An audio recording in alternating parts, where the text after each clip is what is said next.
নবীজি হলেন ইমাম বেলাল রাদিয়াল্লাহু তাআলার মুয়াজ্জিন। বলেন আল্লাহু আকবার। বেলাল রাদিয়াল্লাহু তাআলার মুয়াজ্জিন, কত বড় সম্মান। নবীজি ইমাম, বেলালের চেহারা কিন্তু সুন্দর ছিল না, কি কথা বলেন?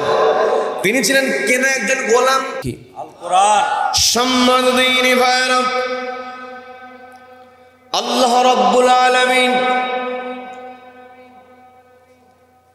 পবিত্র কোরআনের 3 নম্বর সূরা সূরা আল ইমরানের 185 নম্বর আয়াতে আল্লাহ রাব্বুল আলামিন সফল ব্যক্তির পরিচয় তুলে ধরেছেন। আল্লাহ বলছেন, ফামান যুহজিহা আনিন নারি ওয়া উদখিলাল জান্নাতা ফাকাদ ফাজ।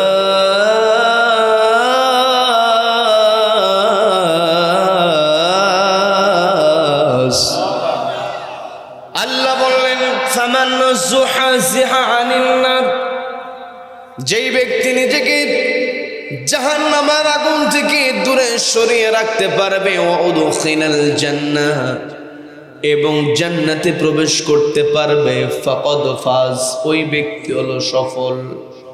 তার মানে আমার আপনার এই দুনিয়াতে টার্গেট একটাই হতে হবে, আমার আপনার চিন্তা একটাই হতে হবে, আমাকে আপনাকে জান্নাতে প্রবেশের যোগ্যতা অর্জন করতে হবে। কি কথা বলেন? এই পৃথিবীতে আমি আপনি যা কিছু করি না কেন, আমার আপনার টাকা পয়সা, গাড়ি বাড়ি, ধন সম্পত্তি, প্রভাব প্রতিপত্তি আমার আপনার থাকতে পারে, কিন্তু এই পৃথিবীতে আমি আপনি যতদিন আছি ততদিন হয়তো সেগুলোর মূল্যায়ন থাকবে। কিন্তু যখনই আমার আপনার দেহ থেকে প্রাণটা বের হয়ে যাবে, এই পৃথিবীতে অনেক মানুষ আছে আল্লাহকে অস্বীকার করে, আল্লাহর বিরোধিতা করে, কিন্তু কোন মানুষ কি মৃত্যুকে অস্বীকার করতে পেরেছে নাকি? মৃত্যুর সঙ্গে বিরোধিতা করতে পেরেছে নাকি? তার মানে এই পৃথিবীতে আমি আপনি আছি, এই পৃথিবী ছেড়ে আমাকে আপনাকে অবশ্যই চলে যেতে হবে। আমি আপনি যখন পৃথিবী ছেড়ে চলে যাব, কোনো প্রভাব প্রতিপত্তি, টাকা পয়সা, গাড়ি বাড়ি আমার আপনার সঙ্গে যাবে না। আমার আপনার সঙ্গে যাবে শুধুমাত্র আমল নামা। আমল নামা যদি আল্লাহর সন্তুষ্টি চিত্তে আমি আপনি তৈরি করতে পারি, তবেই কেবল নিজেকে জাহান্নামের আগুন থেকে বাঁচাতে পারবো। কি কথা বলেন? কি কথা বলেন? জাহান্নামের আগুন থেকে বাঁচা, সেভিং ফ্রম হেল ফায়ার, জাহান্নামের যে আগুন, এই আগুন থেকে নিজেকে বাঁচানোটাই হলো প্রকৃত সফলতা। এন্টারিং টু দ্য প্যারাডাইস, জান্নাতে প্রবেশের যোগ্যতা অর্জন করাটাই হলো প্রকৃত সফলতা। এই পৃথিবীতে যে যত বড়ই ক্ষমতাধর হোক না কেন, যে যত বড়ই জ্ঞানী হোক না কেন, কবরে নামানোর পরে মুনকার নাকির যখন প্রশ্ন করবে, প্রশ্নের জবাব যদি দিতে না পারে, ওই মেধার, ওই সম্পদের বিন্দু পরিমাণ কোনো মূল্য থাকবে না। এই জন্য এই পৃথিবীতে আমাকে আপনাকে এমন করে চলতে হবে যেন আমি আপনি নিজেকে জাহান্নামের আগুন থেকে দূরে সরিয়ে জান্নাতে প্রবেশ করতে পারি। কথা বলেন ঠিক কিনা? জান্নাতে যদি আমি আপনি প্রবেশ করতে চাই, কোরআনকে সামনে রেখে চলতে হবে। নবীজি বললেন, মান জাআলাহু আমামাহু কাদাহু ইলাল জান্নাহ, যেই ব্যক্তি এই কোরআনকে তার ইমাম বানায় নিতে পারবে, জাআলাহু বানায় নিতে পারবে, আমামাহু তার ইমাম, কাদাহু ইলাল জান্নাহ, এই কোরআন তাকে জান্নাতে প্রবেশ করায় দেবে। বলেন না সুবহানাল্লাহ। তার মানে কোরআন আমাকে আপনাকে যেভাবে চলতে বলেছি, আমাকে আপনাকে সেইভাবেই চলতে হবে। আমি আমার আলোচনার সূচনায় পবিত্র কোরআনের 59 নম্বর সূরা সূরা হাসরের 18 নম্বর আয়াতে কারিমা তেলাওয়াত করেছি, যে আয়াতে আল্লাহ রাব্বুল আলামিন ঈমানদারদেরকে ডাক দিয়েছেন। আল্লাহ রাব্বুল আলামিন পবিত্র কোরআনের বিভিন্ন জায়গায় কাফেরদেরকে সম্বোধন করে কথা বলেছেন, কোন জায়গায় শুধু মানুষকে সম্বোধন করে আল্লাহ কথা বলেছেন। আর আমি যে আয়াতে কারিমা তেলাওয়াত করেছি, আল্লাহ রাব্বুল আলামিন এই আয়াতে শুধুমাত্র ঈমানদারদেরকে ডাক দিলেন। আল্লাহ বললেন, ইয়া আইয়ুহাল্লাযীনা আমানু তাকুল্লাহা ওয়ালতানযুর নাফসুম মা قدمت لغد واتقوا الله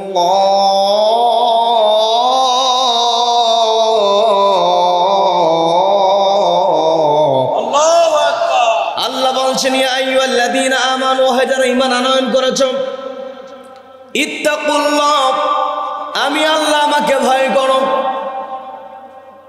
ওয়ালতানযুর নাফসুম মা কদ্দামাত লিগাদ, এবং তোমাদের নজর করা উচিত, ওয়ালতানযুর, নজর করা উচিত, চিন্তা করা উচিত, মা কদ্দামাত লিগাদ, আগামী দিনের জন্য তোমরা কোন জিনিসটা পাঠিয়ে দিচ্ছ, আমল নামা কি তোমরা জমা করছো। এই পৃথিবীতে যদি আমি আপনি আমল নামায় যে আমার আপনার সব কিছু জমা হয়, এই চিন্তা নিয়ে যদি আমি আপনি চলতে পারতাম, তাহলে কারো উপরে জুলুম করতে পারতাম না। কথা বলেন ঠিক কিনা? কিরামান কাতিবিনা ইয়ালামুনা মা তাফআলুন, কাদের উপরে যে সম্মানিত লেখকদ্বয় আছে, আমি আপনি কোথায় কি করছি, অন্ধকারে কি করছি, আলোতে কি করছি, ঘরের মধ্যে কি করছি, ঘরের বাইরে কি করছি, সব কিছু লিপিবদ্ধ হচ্ছে। এতে কোনো সন্দেহ আছে নাকি? যদি সন্দেহই না থাকি, তাহলে আমার আপনার চিন্তা কি এই সন্দেহ মুক্ত চিন্তা হিসাবে প্রতিষ্ঠিত করে নিজেকে সব সময় ভালো কাজের দিকে নিয়ে যেতে হবে। নিজে ভালো কাজ করব এবং ভালো কাজের জন্য সুপারিশ করব। যদি আমি আপনি ভালো কাজ না করে ভালো কাজের জন্য সুপারিশ করি, অর্থাৎ কিছু কিছু ক্ষেত্রে সব কাজ কিন্তু আমার আপনার দ্বারা করার সুযোগ হবে না। কি কথা বলেন? একজন কোথাও ভালো কাজ করছি, হয়তো এই কাজ করার ক্ষমতা আমার নাই, কিন্তু আমার আপনার দায়িত্ব হলো তার সেই ভালো কাজে সমর্থন দেওয়া। কি কথা বলেন? আল্লাহ সেই কথাটাই বললেন, شفاعة حسنة يكن له نصيب منها ومن يشفع شفاعة سيئة يكن له كفل منها।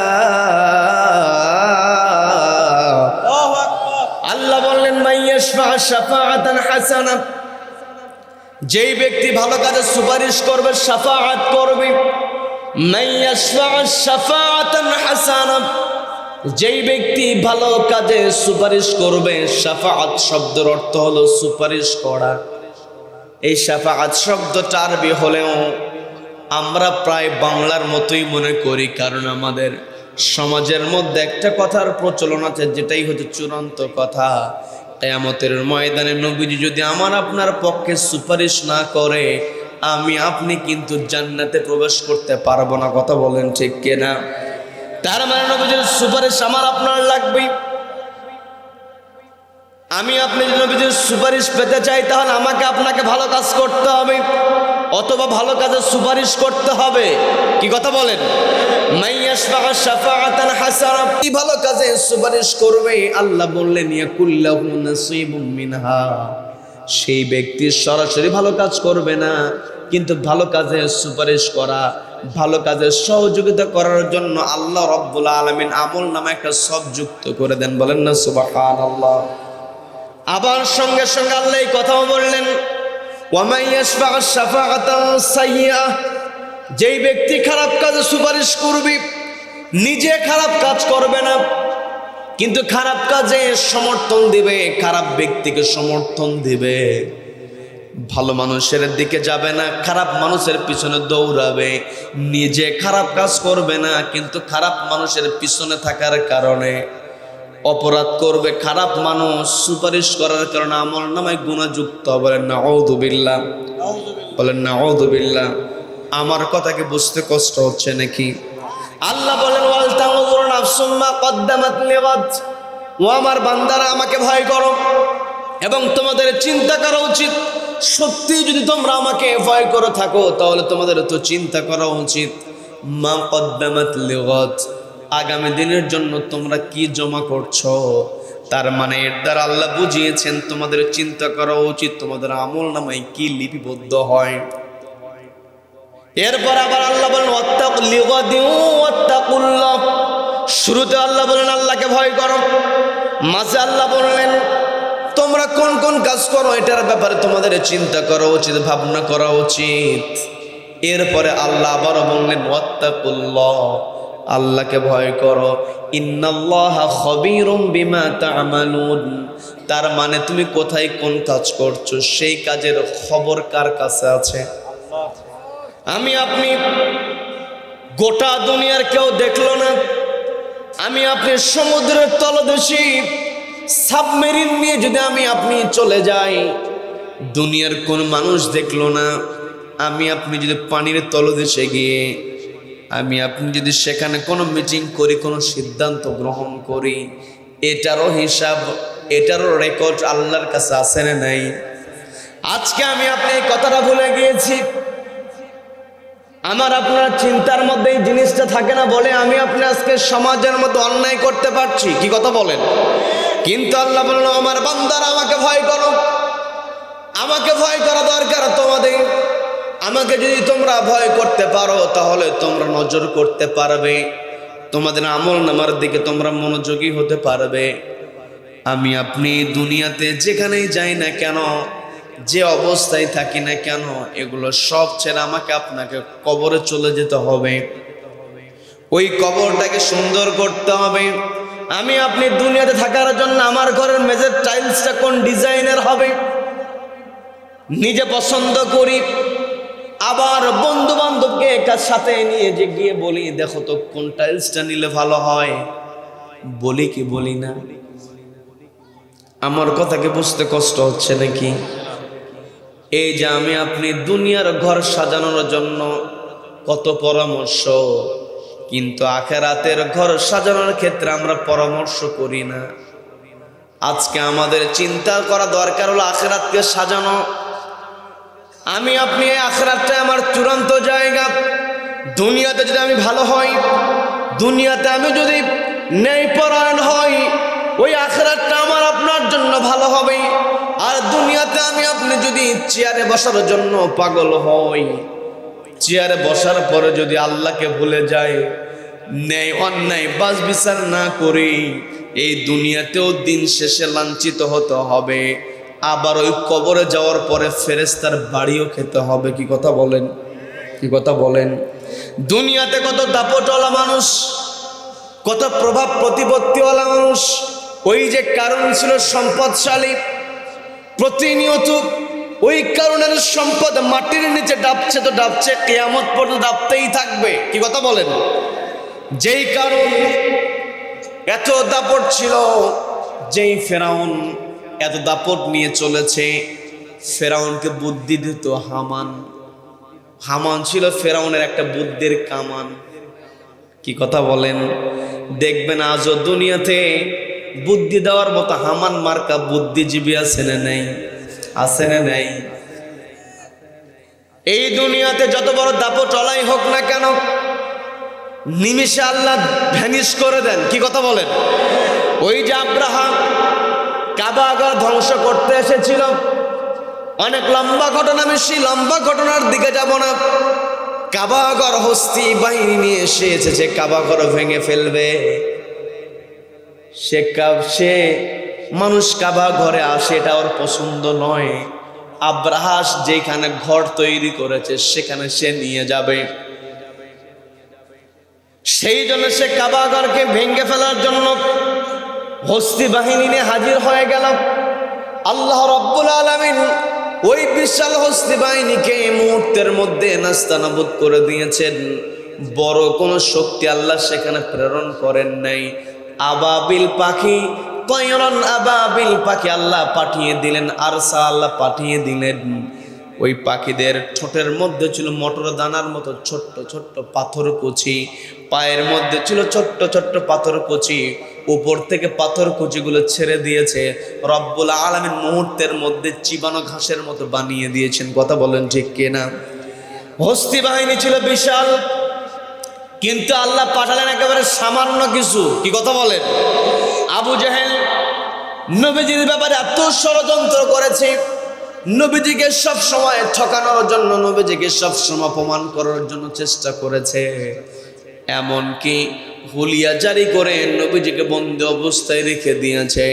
নবীজিকে হত্যা করার জন্য 100 উট পর্যন্ত ঘোষণা করেছিল। কথা বলেন ঠিক কিনা? এত দাপট ছিল আবু জেহেলের। এই দাপটওয়ালা রাষ্ট্রপ্রধান আবু জেহেলকে আল্লাহ রাব্বুল আলামিন এই দুনিয়া থেকে বিদায়ের মুহূর্তে রাব্বুল আলামিন নাস্তানাবুদ করেছিলেন মুসলমানদের বড় কোনো যোদ্ধা দিয়ে নয়, একেবারে ছোট মুআজ যাদেরকে নবীজি যুদ্ধের ময়দানে যাওয়ার অনুমতি দিতে চাচ্ছিলেন না, এত ছোট ছিল যাদেরকে নবীজি অনুমতি দিতে চাচ্ছিলেন না, ওই রকম ছোট্ট শিশুদেরকে দিয়া ওই বদরের প্রান্তের আবু জেহেলকে আল্লাহ নাস্তানাবুদ করেছেন। কি কথা বলেন? তার মানে আল্লাহ যত বড় ক্ষমতাধর হোক না কেন, যত বড় সম্পদশালী হোক না কেন, যত বড় প্রভাবওয়ালা হোক না কেন, রব্বুল আলামিন যদি চান তাহলে কাউকে মুহূর্তের মধ্যে জিরো বানাতে আল্লাহর বড় কোনো শক্তির প্রয়োজন হয় না। যেটার প্রমাণ আমরা পূর্বের দিনের ঘটনা থেকে জেনেছি। একেবারে সর্বশেষ জুলাই আগস্ট মাসে আমরা দেখেছি এই বাংলার জমিনে যে লেডি ফেরাউন ছিল, তার চেয়ারটাকে টিকিয়ে রাখার জন্য গোটা দেশের প্রশাসনের সব জায়গাতে নিজের পছন্দের লোককে বসিয়েছে। 14 গোষ্ঠীর প্রোফাইল ঘেঁটে দেখেছে সে কি আমার পক্ষের লোক নাকি বিপক্ষের লোক। এত কিছু করার পরও রব্বুল আলামিন ওকে পালাতে বাধ্য করেছেন। কথা বলেন ঠিক কিনা? ওই লেডি নমরুদকে পালাতে আল্লাহ বাধ্য করেছেন, কিন্তু বড় কোনো বাহিনীকে সামনে দেন নাই। আল্লাহ কিন্তু বড় কোনো দলকে সামনের কাতারে দিলেন না, প্রশিক্ষিত কোনো বাহিনীকে আল্লাহ সামনের কাতারে দিলেন না, অস্ত্রে শস্ত্রে সজ্জিত কোনো বাহিনী আল্লাহ সামনে দিলেন না। কারণ আল্লাহ ক্ষমতা দেখাতে চান সামান্য কিছু দিয়া। আমার আপনার কাছে ছোট বড় আছে, আল্লাহর কাছে কিন্তু সব সমান। কি কথা বলেন? আমার আপনার কাছে শক্তির বড় ছোট কম বেশি এই দুইটা ক্যাটাগরি আছে, কিন্তু আল্লাহর কাছে ছোট যা বড় তা। কি কথা বলেন? আল্লাহর কাছে অতীত যা বর্তমান তা ভবিষ্যৎ তা। এই জন্য আল্লাহ রাব্বুল আলামিন আমাকে আপনাকে বোঝানোর জন্য ছোট্ট ছোট্ট শক্তি দিয়ে আল্লাহ আমাকে আপনাকে বুঝিয়ে দেন, যার প্রমাণটা আমরা পেয়েছি একেবারে নিরস্ত্র ছাত্র জনতাকে সামনের কাতারে দিয়া দাড়ি মোজ ভালো করে গজায় নাই। এখনো পর্যন্ত বাপ মা ডাক দিয়ে বারবার বলে বাবা খাও খাও। এমন এমন বাচ্চাদেরকে সামনের কাতারে দিয়া আল্লাহ এমন পরিস্থিতি করলেন 45 মিনিট সময়ের মধ্যে পালাতে বাধ্য হয়েছে। কথা বলেন ঠিক কিনা? তার মানে এখান থেকে আমাকে আপনাকে শিক্ষা গ্রহণ করতে হবে। আল্লাহ হলেন সবচাইতে বড় ক্ষমতাবান। আমার আজকে ক্ষমতা আছে, সকালে আমি ক্ষমতাবান, দুপুরের মধ্যে আমাকে পালাতে হতে পারে। কি কথা বলেন? এই জন্য আমার আপনার চিন্তা চেতনার মধ্যে আল্লাহ জানিয়ে দিলেন, ও আমার বান্দারা, ও ইউ হু হ্যাভ বিলিভড, ইয়া আইয়ুহাল্লাযীনা আমানু, যারা ঈমান আনয়ন করেছো কার ওপরে, ইত্তাকুল্লাহ, ভয় করো কাকে? আল্লাহকে ভয় করতে হবে। নবীজির সাহাবীরা আল্লাহকে ছাড়া কাউকে ভয় করেন নাই। কি কথা বলেন? নবীজির সাহাবীরা মরণকে কিছুই মনে করেন নাই। ওই কাফেরদের অত্যাচার কি নবীজির সাহাবীরা কিছুই মনে করেন না। এত অত্যাচার করা হয়েছে, একেবারে ফুটন্ত উত্তপ্ত লোহার আক্রাস শরীরের সঙ্গে লাগিয়ে দেওয়া হয়েছে, এমনকি এমনভাবে আগুনের পরে শুইয়ে দেওয়া হয়েছে, শরীরের চামড়া গলে গিয়েছে, আগুনের আংটাটা দেহের মধ্যে ঢুকে গিয়ে গর্ত হয়েছে, তবুও তারা ঈমান থেকে বিন্দু পরিমাণ পিছপা হন না। একটাই কারণ, ভয় করেছেন কাকে? সবাইকে বলতে হবে, ভয় করেছেন কাকে? নবীজির সাহাবী আব্দুল্লাহ ইবনে হুযায়ফা রাদিয়াল্লাহু তাআলা আনহু রোমান সম্রাট মুসলমানদের বিরুদ্ধে যুদ্ধের ঘোষণা দিয়েছে। তখন খলিফার চেয়ারে বসা ছিলেন হযরত ওমর রাদিয়াল্লাহু তাআলা আনহু। ওমর রাদিয়াল্লাহু তাআলা আনহু খুতবার মধ্যে কিন্তু আমরা শুনি ওয়া আশাদ্দুহুম ফি আমরিল্লাহি ওমর, শুনি কি শুনি না? প্রত্যেক জুমার নামাজে ইমাম সাহেব হযরত ওমরের নামটা উচ্চারণ করে, একটাই কারণ ওমর রাদিয়াল্লাহু তাআলা আনহু ভয় করেছেন কাকে? ওমর রাদিয়াল্লাহু তাআলা আনহু তার খেলাফত চলছিল এমত অবস্থায় রোমান সম্রাট যুদ্ধের ঘোষণা দিয়ে দিল। মুসলমান বাহিনী রোম সৈন্য মুখোমুখি হয়েছে, কিন্তু যুদ্ধের ময়দানে পাঠানোর পূর্বে রোমান সৈন্য বলেছে, তোমাদের সামনে যদি মুসলমানদের নবীর কোন সাহাবী পড়ে যায়, অর্থাৎ যুদ্ধ করতে গিয়েছ, মুখোমুখি হয়েছে, যদি তোমরা জানতে পারো সে মুসলমানদের নবীর সাহাবী, তাহলে তাকে তোমরা জীবন্ত আমার কাছে হাজির করো, তাকে মেরে ফেলবা না। তোমরা যুদ্ধে জয়লাভ করো আর হেরে যাও। তোমাদেরকে যে আমি নির্দেশনা দিয়ে দিই সেটা হলো, তোমরা যদি কোনো সাহাবীকে পেয়ে যাও আমার সামনে হাজির করবে। এই কথা বলার পরে রোমান সৈন্যরা মুসলমানদের সঙ্গে তুমুল যুদ্ধ করছে, মুসলমানরাও যুদ্ধ করছে। একটা সময় মুসলমানদের মুখোমুখি হয়েছে ওই রোমান সৈন্যদের চৌকস কিছু বাহিনীর সদস্যরা মুখোমুখি হয়েছে। সেই জায়গাতে যুদ্ধের নেতৃত্ব দিচ্ছিলেন আব্দুল্লাহ ইবনে হুযায়ফা রাদিয়াল্লাহু তাআলা আনহু। ওরা যখন জানতে পেরেছে আব্দুল্লাহ ইবনে হুযায়ফা রাদিয়াল্লাহু তাআলা আনহু তিনি হলেন নবীজির সাহাবী, জানার সঙ্গে সঙ্গে তারা মুসলমানদের ওই ইউনিটটাকে বাহিনীটাকে তারা ঘেরাও করে ফেলেছে। একটা পর্যায়ে আব্দুল্লাহ ইবনে হুযায়ফা রাদিয়াল্লাহু তাআলা সহ কয়েকজন মুসলিম যোদ্ধাদেরকে মুজাহিদদেরকে ধরে রোমান সম্রাটের সামনে হাজির হয়ে বলতেছে, আজকে আমরা মুসলমানদের নবীর একজন সাহাবীকে ধরে নিয়ে এসেছি, আপনি তো বলেছিলেন। এই কথা বলার পর রোমান সম্রাট বলছে, ওই সাহাবীর সঙ্গে খারাপ আচরণ করবে না, ভালো আচরণ করো, ভালো মেহমানদারি করো। আমি ওর সঙ্গে যখন উপযুক্ত সময় মনে করব আমি তার সঙ্গে সাক্ষাৎ করব। একটা পর্যায়ে রোমান সম্রাট আব্দুল্লাহ ইবনে হুযায়ফা রাদিয়াল্লাহু তাআলার সামনে হাজির হয়েছে। হাজির হওয়ার পরে আব্দুল্লাহ ইবনে হুযায়ফাকে বলছে, তোমরা তো উত্তম চরিত্রের অধিকারী, তোমাদের আচার আচরণ কথাবার্তা সব সুন্দর, বলেন না সুবহানাল্লাহ। প্রকৃত মুসলমান তাদের প্রশংসা বিধর্মীরা অবশ্যই করতে বাধ্য। কি কথা বলেন? আমার আপনার নবী যার সার্টিফিকেট স্বয়ং আল্লাহ দিয়েছেন, ইন্নাকা আলা খুলুকিন আযীম, ওগো নবী আপনি হলেন উত্তম চরিত্রের উপরে প্রতিষ্ঠিত, বলেন আল্লাহু আকবার। আযীম শব্দ আল্লাহ ব্যবহার করেছেন নবীজির চরিত্রের ব্যাপারে। নবীজির চরিত্রের সার্টিফিকেট স্বয়ং আল্লাহ দিয়েছেন। আর আমার আপনার চরিত্রের সার্টিফিকেটের প্রয়োজন হলে আমরা চেয়ারম্যানের কাছে যাই, চোর যাক, ডাকাত যাক, ভালো মানুষ যাক, বেনামাজি, সুদখোর যাই যাক না কেন, একেবারে টাইপ করে লেখা আছে তাহার চরিত্র ভালো। কি কথা বলেন? কি কথা বলেন? আবার যেই চেয়ারম্যান চরিত্র সার্টিফিকেট দেয় ও সবচাইতে বড় লম্পট, আছে না নাই? এমন পরিস্থিতি আছে না নাই? দুনিয়ার কেউ সার্টিফিকেট নবীজির সার্টিফিকেট দেন নাই। নবীজির ব্যাপারে আল্লাহ স্বয়ং বলেছেন, ওগো নবী আপনি উত্তম চরিত্রের উপর অধিষ্ঠিত। আবার নবীজির চরিত্র সম্পর্কে যখন আয়েশা সিদ্দিকা রাদিয়াল্লাহু তাআলা আনহাকে জিজ্ঞাসা করা হলো, নবীজির চরিত্র সম্পর্কে একটু বলুন। আয়েশা সিদ্দিকা বলছেন, কানা খুলুকুহুল কোরআন, কোরআন যা নবীজির চরিত্রই তা, বলেন না সুবহানাল্লাহ। নবীজির সাহাবী তাদের চরিত্র এমনিতেই উন্নত হয় নাই, তারা সবসময় জীবনের চাইতে নবীজিকে প্রাধান্য দিয়েছেন, আল্লাহর বিধানকে প্রাধান্য দিয়েছেন, যার কারণে তাদের চরিত্র উত্তম। নবীজির ব্যাপারে ওই কাফেররা বিভিন্ন কথা বলেছে, কিন্তু নবীজিকে তারা নিজেরাই উপাধি দিয়েছে, নবীজি হলেন আল আমিনা সাদিক। কি কথা বলেন, কি কথা বলেন? নবীজি ছিলেন আল আমিন, নবীজি ছিলেন আল সাদিক। নবীজির ব্যাপারে ওরা কখনো নবীজিকে মিথ্যাবাদী বলতে পারে নাই। নবীজিকে ওরা কখনো আমানতের খেয়ানতকারী বলতে পারে নাই।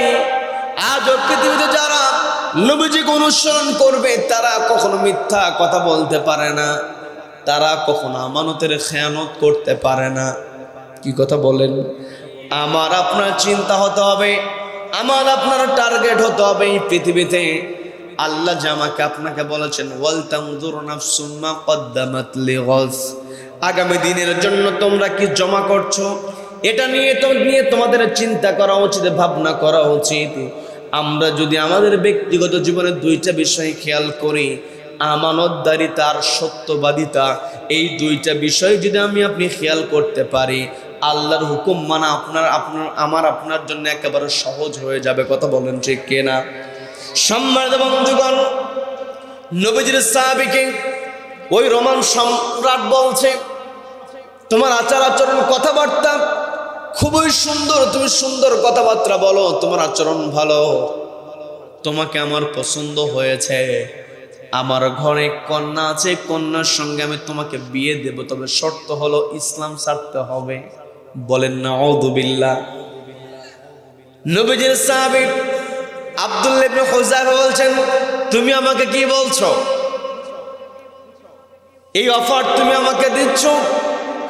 আমি দুনিয়ার কোনো সম্রাটের মেয়ের দিকে আমি তাকাই না, আমি একমাত্র ভয় করি কাকে? সবাইকে বলতে ভয় করি কাকে? আমি একমাত্র আল্লাহকে ভয় করি, আল্লাহকে ভালোবাসি। আমি যদি ইসলাম ছেড়ে দেই আল্লাহ তো আমার উপর মন খারাপ করবে। আমি তো আল্লাহকে সবচাইতে বেশি ভালোবাসি। আল্লাহ আমার উপরে মন খারাপ করুক, আমার উপরে রেগে যাক, এমন কাজ তো আমি করব না। দুনিয়াতে চলতে গেলে বন্ধু বান্ধব আমাদের জীবনে থাকে। বন্ধু যদি জেনে যায় আমি এই কাজ করেছি, বন্ধু যদি মন খারাপ করে, আমি আপনি কিন্তু সেই কাজটা কখনো করি না। কি কথা বলেন? যদিও করেও ফেলি, বন্ধুকে সেটা জানাই না যে বন্ধু মন খারাপ করবে। কিন্তু আল্লাহকে না জানিয়ে থাকার কোনো উপায় আছে নাকি? আমি আপনি যেখানে যা কিছু করছি সবকিছু আল্লাহ দেখছেন। শুধু দেখছেন তা নয়, সবকিছু রেকর্ড হয়। বলেন আল্লাহু আকবার। এই যে আমার সামনে ক্যামেরা, আমি যেই কথাগুলো এখানে বলছি, এখান থেকে নামার পরে আমার কথার মধ্যে একটা কথা আমি বাড়াতে পারবো না, কমাতেও পারবো না, কারণ সবকিছু রেকর্ড হয়ে আছে। এই পৃথিবীতে আমি আপনি কোথায় কি করছি সবকিছু আল্লাহ রেকর্ড করার জন্য আমার আপনার কাঁধের উপর আল্লাহ মেমো। বলেন না সুবহানাল্লাহ।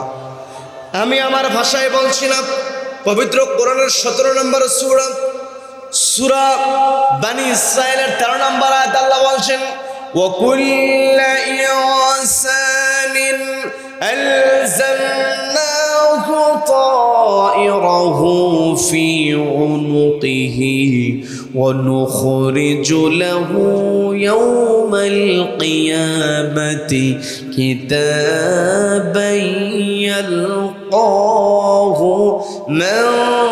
মানশুরা।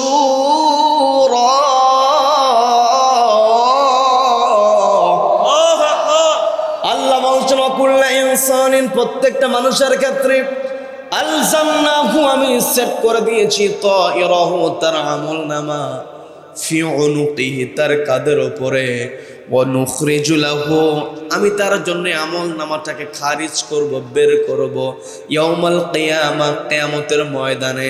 তার মানে এই পৃথিবীতে আমরা বিভিন্ন সময় পৃথিবীতে আগমন করেছি। আদম আলাইহিস সালাতু ওয়াস সালাম কত আগে আগমন করেছেন, ইব্রাহিম আলাইহিস সালাতু ওয়াস সালাম অনেক পূর্বে আগমন করেছেন, মুসা আলাইহিস সালাতু ওয়াস সালাম, ঈসা আলাইহিস সালাতু ওয়াস সালাম, তাদের ভিন্ন ভিন্ন উম্মত ছিল, ভিন্ন ভিন্ন সময় তারা পৃথিবীতে আগমন করেছে। আবার আমি আপনি এখানে আছি, আজ থেকে 100 বছর পূর্বে এখানে যারা ছিল আজ কিন্তু তারা কেউ নাই। কথা বলেন ঠিক কিনা? আবার আজ থেকে 50 বছর 100 বছর পরে আজকে আমি আপনি এখানে আছি, 100 বছর পরে আমার আপনার নামই জানবে না। কি কথা বলেন? বিভিন্ন সময় পৃথিবীতে আমার আপনার আগমন ঘটেছে, কিন্তু কিয়ামতের কঠিন ময়দানে যার আগমন যখনই ঘটুক না কেন সবাইকে আল্লাহ একসঙ্গে উঠাবেন। ওইটার নামই হলো হাসরের ময়দান। কথা বলেন ঠিক কিনা? ওই হাসরের ময়দান আমাকে আপনাকে আল্লাহর মুখোমুখি হতে হবে। আলাইসাল্লাহু বিহকামিল হাকিমিন, যেই দিন আল্লাহ হবেন বিচারক। আমি আপনি নামাজের মধ্যে বলি আলহামদুলিল্লাহি রাব্বিল আলামিন আর রহমানির রহিম মালিক ইয়াউমিদ্দিন। যেই দিন আল্লাহ বিচার কায়েম করবেন ওই দিন অতিরিক্ত বাড়ানোর এবং কমানোর আমার আপনার কোনো সুযোগ থাকবে? আল্লাহ বললেন আলজামনাহু তায়রাহু, আমি কাদের উপরে আমল নামা সেট করে দিয়েছি। তার মানে আমি আপনি যেখানেই থাকি না কেন, যেইভাবে থাকি না কেন, আমার আপনার কাদের উপরে কিরামান কাতিবিন তারা লিখছে, ঠিক আছে। আবার সবকিছুর ভিডিও রেকর্ড হচ্ছে। আজকে বিজ্ঞান যত উন্নত হবে আমার আপনার জন্য কোরআন বোঝা তত সহজ হবে। বলেন না সুবহানাল্লাহ। এই কোরআনের মধ্যে আল্লাহ বিজ্ঞান ঢুকিয়ে দিয়েছেন। বর্তমান যুগটা হলো প্রযুক্তির যুগ। যুব সমাজকে আকৃষ্ট করতে হলে বিজ্ঞান বিষয়ক কথাবার্তাগুলো যখন বলা হয় তখন যুব সমাজ আগ্রহ নিয়ে শুনতে চায়, জানতে চায়। কারণ প্রযুক্তির প্রতি যুব সমাজের একটা আকর্ষণ আছে না নেই? সবাইকে বলতে পারছে না নেই? এই পৃথিবীতে সবচাইতে বড় প্রযুক্তির কিতাবের নাম হলো আল কোরআন। কি কথা বলেন? হয়তো অনেকে বলতে পারে হুজুর তাফসীরুল কোরআনের মাহফিলে বসে বলতেছেন প্রযুক্তির কিতাব, প্রমাণ দিয়ে দেন। প্রমাণ দেওয়ার জন্য বেশি কিছুর প্রয়োজন হয় না। সূরা ইয়াসিন যদি আমি আপনি তেলাওয়াত করি, শুধুমাত্র তাফসীর পড়তে হবে না। সূরা ইয়াসিনের মধ্যে আল্লাহ এমন করে বিজ্ঞান তুলে ধরেছেন, মানব দেহের স্ট্রাকচার থেকে শুরু করে নিয়ে মানব দেহে মায়ের পেটের মধ্যে কেমন করে আসে, কেমন করে বড় হয়, সূরা ইয়াসিনের মধ্যে আল্লাহ তুলে ধরেছেন। বলেন না সুবহানাল্লাহ। আবার শুধুমাত্র মানব দেহের ব্যাপারে, মানব সৃষ্টির ব্যাপারে আল্লাহ সূরা ইয়াসিনে বলেন নাই। সূরা ইয়াসিনের মধ্যে আল্লাহ আরো তথ্য তুলে ধরেছেন। বিজ্ঞানীরা মহাকাশ নিয়ে গবেষণা করছে। মহাকাশ নিয়ে বিজ্ঞানীরা গবেষণা করার পরে দীর্ঘদিন পরে যে ফলাফল বিজ্ঞানীরা পেয়েছে, রব্বুল আলামিন একটা সেন্টেন্স দিয়া, একটা আয়াত দিয়ে সেই ফলাফলটা সূরা ইয়াসিনের মধ্যে তুলে ধরেছেন। বলেন না সুবহানাল্লাহ। কুল্লুম ফি ফালাকিন ইয়াসবাহুন, প্রত্যেকে তার কক্ষপথে নিজ নিজ কক্ষপথে ঘূর্ণায়মান। বিজ্ঞানীরা এক সময় বলে সূর্য ঘোরে, আরেক সময় বলে চন্দ্র ঘোরে। কি কথা বলেন? আজকে বলে এক কথা, 20 বছর পর 50 বছর পরে সে আরেক বিজ্ঞানী এসে আরেকটা উল্টা তথ্য দিয়ে দেয়। অথচ কোরআনের মধ্যে যে তথ্য আল্লাহ দিয়েছেন কিয়ামত পর্যন্ত ওই তথ্যকে কেউ নড়াতে পারবে না। বিজ্ঞান বারবার চেঞ্জ হবে। যদি বিজ্ঞান কোরআনের সঙ্গে নিজেকে মেলাতে পারে তবেই বিজ্ঞান সত্য হবে। কোরআনের সঙ্গে যদি বিজ্ঞানের মিল না হয় তাহলে বুঝতে হবে বিজ্ঞানীরা এখনো চূড়ান্ত ফলাফল পায় না। বলেন আল্লাহু আকবার। আমি আরেকটু ক্লিয়ার করি। আব্দুল্লাহ ইবনে হুযায়ফা রাদিয়াল্লাহু তাআলার দিকে আমরা যাব। তার পূর্বে যত বিজ্ঞানের কথা বলতে নিয়েছিলাম, এই পৃথিবীতে বিজ্ঞানীরা যে কাজটা করে সেটা হলো আমার আপনার প্রয়োজন যেটা বেশি, কোন জিনিসের প্রয়োজন এটা নিয়ে বিজ্ঞানীরা কিন্তু বেশি গবেষণা করে। কি কথা বলেন? সহজে বোঝায় দিলে বুঝতে পারবেন। এই যে আপনারা খড়ের উপরে বসে আছেন, আমরা বগুড়ার ভাষায় যেটাকে খের বলি। কি কথা বলেন? এই যে খড়ের উপরে আপনারা বসে আছেন, এইটা তো ধানের গাছ। এই যে এখানে মুরব্বী বসে আছেন, তারা যখন ছোটবেলায় ছিলেন কোনো বাড়িতে যদি শুনতে পেয়েছে ওই বাড়িতে 5 মণ ধান পেয়েছে, 1 বিঘায় 5 মণ, 1 বিঘায় 7 মণ, শোনার পরে সবাই আগ্রহ হয়ে যেত কেমন করে আবাদ করলে, এত ধান কেমনে পেলা? কি মুরব্বী ঠিক আছে না? মুরব্বীদের সময় 5 মণ ধান পাইলে তারা অবাক হয়েছে, 7 মণ ধান পাইলে অবাক হয়েছে। এখন বর্তমান সময়ে যদি 30 মণ ধান পায় কেউ জিজ্ঞাসাও করে না। কি কথা বলেন? এটা হয়েছে বিজ্ঞানীদের গবেষণার ফলাফল। কারণ বিজ্ঞানীরা দেখলো মানুষের পরিমাণ যেইভাবে বাড়ছে জমির পরিমাণ তো কমতেছে। এই যে এলাকার মধ্যে দেখবেন আমি আমার আপনার বয়স আর কত হয়েছে, আমাদের চোখের সামনে দেখেছি যে জমিতে ধানের আবাদ হতো সেই বাড়িতে বিল্ডিং হয়ে গেছে। কি কথা বলেন? বিজ্ঞানের চিন্তা করলে মানুষ কেমন করে খাবে, এমন গবেষণা তারা করলো, বায়োটেকনোলজি তারা উদ্ভাবন করলো, উদ্ভাবন করে তারা 1 বিঘা জমির মধ্যে আগের দাস থেকে 20-30 বছর পূর্বে 5 বিঘা জমিতে যে ধান হতো, বিজ্ঞানীরা এখন বর্তমানে 1 বিঘা জমিতে সেই ধান উৎপাদনের ব্যবস্থা করে দিয়েছে। কি কথা বলেন? এই জন্য বিজ্ঞানীরা দেখে মানুষের কোন জিনিসের প্রয়োজন, কোন জিনিস বেশি ব্যবহার হয়। এই পৃথিবীতে আমার আপনার জীবনের সবচাইতে বেশি ব্যবহার হয় যে উপাদান, সেই উপাদানের নাম হচ্ছে লোহা।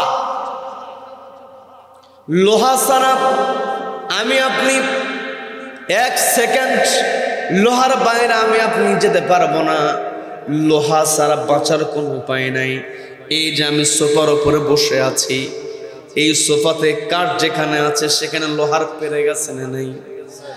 আবার আপনি আমি এই যে সামিয়ানার নিচে বসে আছি, আমার বেলাল ভাই বর্ষা ডেকোরেটর, খুবই ভালো মানুষ, আমার সঙ্গে তার ভালো একটা সখ্যতা আছে। ওই বেলাল ভাইয়ের লোকজন ডেকোরেশনের কাজ করেছে। ছোট্ট ছোট্ট লোহার পেরেক ছাড়া কি এত সুন্দর সামিয়ানা তারা দিতে পারবে নাকি? দেখবেন ছোট্ট ছোট্ট লোহার পেরেক।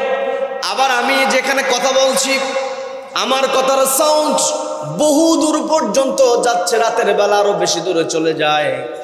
আমি তো কথা বলি আস্তে, এই জায়গায় আমার কথা মাইক্রোফোন টান দিয়ে ওই যে সেট আছে ওখানে নিয়ে যায়, অ্যাম্পলিফায়ার আছে ওখানে, অ্যাম্পলিফায়ারে ঢুকায় দেয়। এই জায়গাটা লোহা এবং চুম্বক, লোহা না থাকলে কিন্তু আমার কথার সাউন্ড বাড়বে না। কি কথা বলেন? তার মানে আমি আপনি যেখানেই যাই না কেন, লোহার ব্যবহার ছাড়া আমার আপনার বাঁচার কোনো উপায় নাই। বাড়িতে তরকারি রান্না করবে, সেখানে মা বোনদের কাছে যদি লোহা না থাকে, বটি ছুরি যদি না থাকে, অন্তত মরিচ দিতে হলেও তো আর কিছু দিক আর না দিক, মরিচটা কাটতে গেলেও কিন্তু লোহার দরকার। আমার কথায় বিরক্ত হচ্ছেন নাকি? আলোচনা চলবে চলবে কতক্ষণ? সারা রাত চলবে, সারা রাত চলবে। বক্তা মরবে না, বক্তা মরুক আর বাঁচুক। কোরআনের কথা যতদিন পর্যন্ত পূর্ব দিগন্তে সূর্য উদিত হয়ে পশ্চিম আকাশে অস্ত যাবে, ততদিন পর্যন্ত কোরআনের কথা হবে। কোন কোরআন বিদ্বেষী কোরআনকে থামাতে পারবে না। কারা কারা মুখের পক্ষে আছেন দুহাত আল্লাহকে দেখা।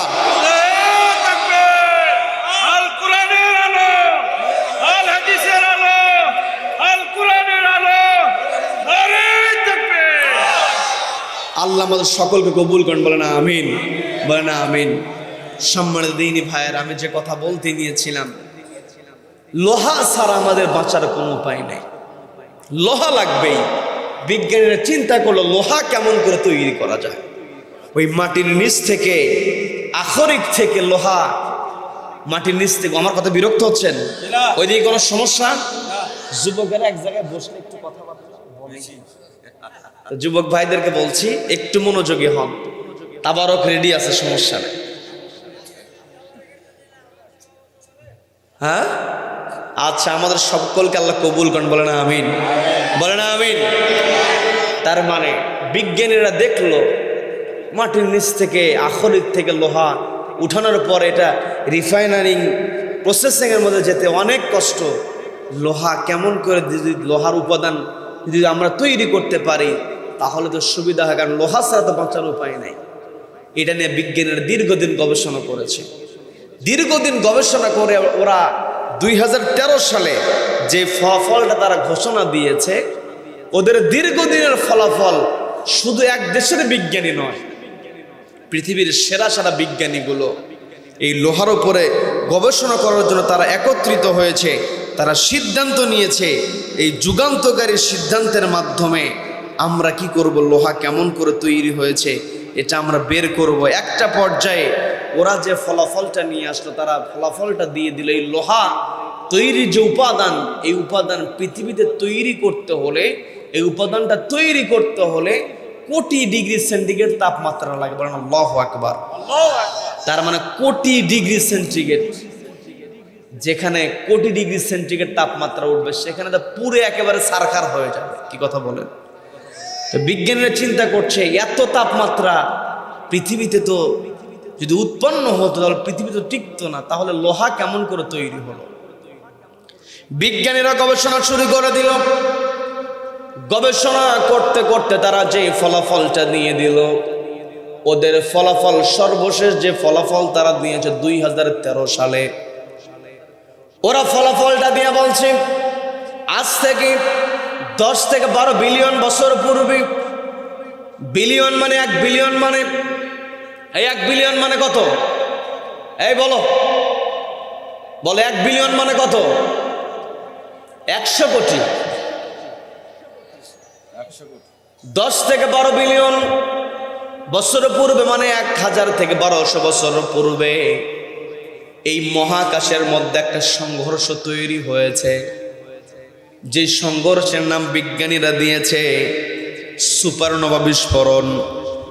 এই সুপারনোভা বিস্ফোরণ যখন সংঘটিত হয়েছে, সুপারনোভা বিস্ফোরণের সময় এত তাপমাত্রা তৈরি হয়েছিল, সুপারনোভা যখন বিস্ফোরণ তৈরি হয়েছে তখন ওই সময়তে এমন সংঘর্ষ হয়েছে যেখানে ঘর্ষণ হয় সেখানে কিন্তু তাপ উৎপন্ন হয়।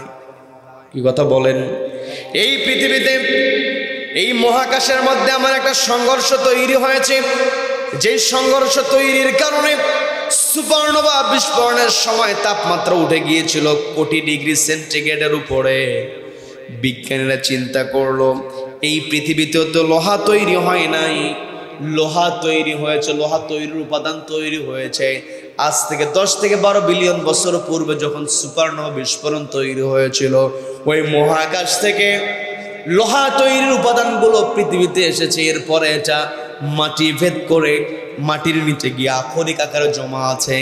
এই পৃথিবীতে লোহা উপর থেকে চলে এসেছে মহাকাশের সংঘর্ষের সময়, উপর থেকে লোহা নিচে পড়েছে, পৃথিবীতে লোহা তৈরি হয় নাই। বিজ্ঞানীরা যে ফলাফলটা দিয়ে দিল, রব্বুল আলামিন কোরআনে কারীমের মধ্যে সেই ফলাফলটা একটা শব্দ দিয়ে দিয়েছেন, বলেন আল্লাহু আকবার।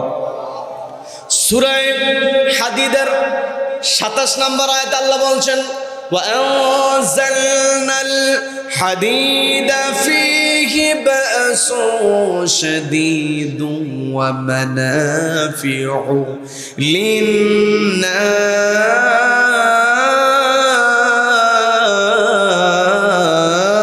للناس আল্লাহ বলেন وأنزلنا الحديد, নিশ্চয় আমি লোহাকে উপর থেকে নাজিল করেছি, বলেন আল্লাহু আকবার। বিজ্ঞানীরা বলল সুপারনোভা বিস্ফোরণের সময় লোহা মহাকাশ থেকে উপর থেকে চলে এসেছে, আর আল্লাহ বলছেন ওয়া আনজালনাল হাদিদ, নিশ্চয় আমি লোহাকে উপর থেকে ছেড়ে দিয়েছি, বলেন না সুবহানাল্লাহ। বিজ্ঞানীরা দীর্ঘদিন গবেষণা করে যে ফলাফল দিয়ে দেয়, কোরআন একটা বাক্য দিয়ে একটা সেন্টেন্স দিয়ে সে ফলাফলটা দিয়ে দিতে পারেন, বলেন আল্লাহু আকবার। তার মানে এই পৃথিবীর লেটেস্ট বুক, এই সায়েন্টিফিক কিতাবের নাম হচ্ছে আল কোরআন। কি কথা বলেন? বিজ্ঞান যত উন্নত হবে আমার আপনার জন্য কোরআন বোঝা তত সহজ হবে। অথচ আজকে আমি আপনি কোরআনের কাছে থাকি না। আমার পূর্বে আমার স্নেহের মাসুম বিল্লাহ নোমানি সে তো আপনাদের সামনে সূরা আনফাল থেকে তেলাওয়াত করেছে, সে একটা বৈশিষ্ট্য বলেছে ওয়াইদা তুলিয়াত আলাইহিম আয়াতুহু যাদাতুহুম ঈমানা, ইমানদার বান্দার সামনে যখন কোরআন থেকে তেলাওয়াত করা হয় ওই ইমানদার বান্দার ঈমানটাকে আল্লাহ বহুগুণে বৃদ্ধি করে দেন, বলেন না সুবহানাল্লাহ। সুবহানাল্লাহ। এই কোরআন তেলাওয়াত আমার আপনার ঘরে ঘরে কোরআন তেলাওয়াত তৈরি করতে হবে। কি কথা বলেন? আমার আপনার ঘরটাকে বানাতে হবে কোরআনের ঘর। পর্দালের মা বোনেরা শুনছেন, কানটা একটু খাড়া করে শুনবেন। আপনার সন্তানকে আপনি কোন কিন্ডারগার্টেনে ভর্তি করালে, কোন স্কুলে ভর্তি করালে, কোন মাস্টারের কাছে প্রাইভেট দিলে ভালো ম্যাথ শিখতে পারবে, কোন মাস্টার ভালো ইংরেজি পড়াতে পারে, কে ভালো বিজ্ঞান পড়াতে পারে, দেখবেন মায়েদের কাছে কি ঠিকই খোঁজ আছে। কি কথা বলেন? কারণ সন্তানকে তেমন করে তৈরি করতে হবে। মা, আমি আপনাকে নিষেধ করছি না, আপনার সন্তানকে অবশ্যই আপনি ম্যাথ শিখাবেন, ইংরেজি পড়াবেন, বিজ্ঞান পড়াবেন, অবশ্যই এগুলো লাগবে। কারণ দেশের মধ্যে চলতে গেলে আমি আপনি অসুস্থ হয়ে গেলে ডাক্তারের দরকার আছে না নেই? ডাক্তার লাগবে। আবার বিল্ডিং করবে, যে মসজিদ তৈরি করেছেন, কনস্ট্রাকশনের জন্য ইঞ্জিনিয়ারিং, এই প্রসেসের দরকার আছে না নাই? সবাইকে বলতে হবে আছে না নাই? আবার দেশ পরিচালনা করতে হবে, সচিবালয় সচিবের দরকার আছে না নাই? তবে আমার আপনার খেয়াল করতে হবে, আমি আপনি যদি কোরআন নামক পরিবার থেকে সন্তানকে ডাক্তার বানাতে পারি, যেই পরিবারে কোরআন আছে ওই পরিবারের সন্তান যদি ডাক্তার হয়, ওই ডাক্তার কখনো কসাই হতে পারে না। কথা বলেন ঠিক কিনা? যেই পরিবারে সন্তান কোরআন শিখে ওই পরিবারের সন্তান ইঞ্জিনিয়ার হয়ে রডের বদলে কখনো বাঁশ দেয় না। কি কথা বলেন?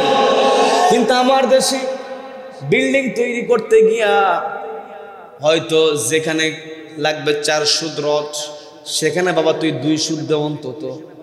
একবার রডই না দিয়ে এক সাইডে বাঁশ আর এক সাইডে রড। কি কথা বলেন? কি কথা বলেন? তার মানে ওই সন্তান, ওই ইঞ্জিনিয়ার, সে তো কোনো না কোনো পরিবারের সন্তান।